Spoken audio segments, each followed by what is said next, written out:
Green Bay, Wisconsin. WBAY We expected it to be an ugly game between the Packers and Bears on Thursday night, but not for the reasons that transpired.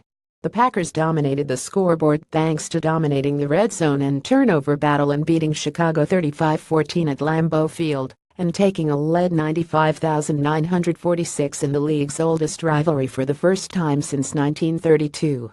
Aaron Rodgers, playing behind an offensive line that featured 4 guards, goes 5 for 5 in the red zone and +4 on turnovers and winning 35-14. But it's another costly game. Ty Montgomery suffered broken ribs on the first series. His replacement, Jamal Williams, left with a knee injury. Linebacker Joe Thomas was knocked out with an ankle injury.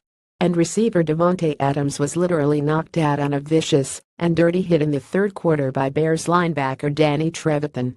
And the Packers began the game without 4 injured starters, including tackles Brian Bulaga and David Bakhtiari.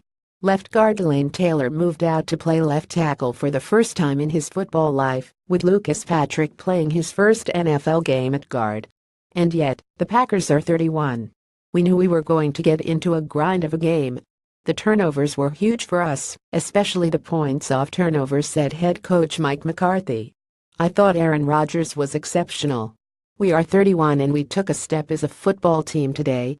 Rodgers threw 4 touchdowns and improved to 164 in his career against Chicago. Not highly productive on offense from a yardage standpoint, said Rodgers. But obviously we scored 5 of 5 in the red zone, so that is fantastic. But this was a defensive-dominated game for us. I'm really proud of those guys. One of those guys is linebacker Clay Matthews. His first quarter strip sack of Bears quarterback Mike Glennon set up the Packers' second touchdown and was the 75th sack of his career, passing Kabir Gbajabiamila for the franchise record. I was happy to do it in the manner in which we were able to. That's always fun and makes a good story, said Matthews. But as I said earlier, it is just a number right now. I was hoping to get 76 out there tonight after that.